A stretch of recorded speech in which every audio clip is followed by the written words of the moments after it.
चला तर आज आपण बघणार आहोत सोप्या पद्धतीने मुळ्याची भाजी कशी बनवायची. तर मुळ्याची भाजी ही बऱ्याच लोकांना आवडत नाही.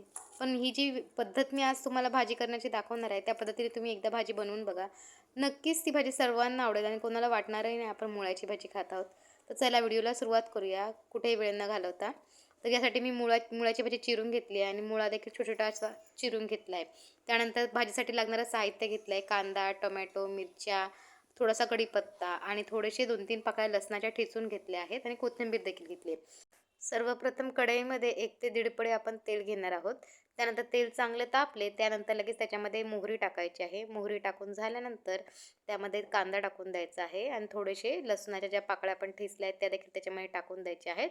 आणि लसूण लालसर होत आला की लगेचच त्याच्यामध्ये आपल्याला कढीपत्ता टाकायचा आहे आणि मिरच्या टाकून द्यायच्यात.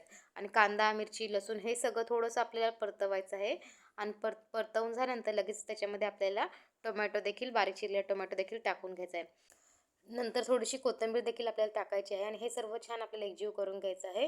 ते लालसर होत आलं की त्याच्यामध्ये आपल्याला चण्याची डाळ टाकून घ्यायची आहे आणि चण्याची डाळ टाकून छान आपल्याला सगळं एकजीव करून घ्यायचं आहे. कांदा, टोमॅटो, डाळ हे सगळं एकत्र मिक्स करून त्याला छान हलवून घ्यायचं आहे. त्यानंतर लगेच त्याच्यामध्ये आपल्याला थोडीशी हळद आणि धने पावडर ॲड करायची आहे आणि मीठ देखील त्याच्यामध्ये थोडंसं त्याच वेळेस आपण ॲड करायचं आहे. मीठ माझ्याकडून मिठाचा चमचा एडिटिंगमध्ये हरवलं आहे, तर मीठ टाकायला विसरू नका. त्यानंतर ह्याच्यावरती झाकण ठेवून ह्याला एक वाफ काढून घ्यायची आहे.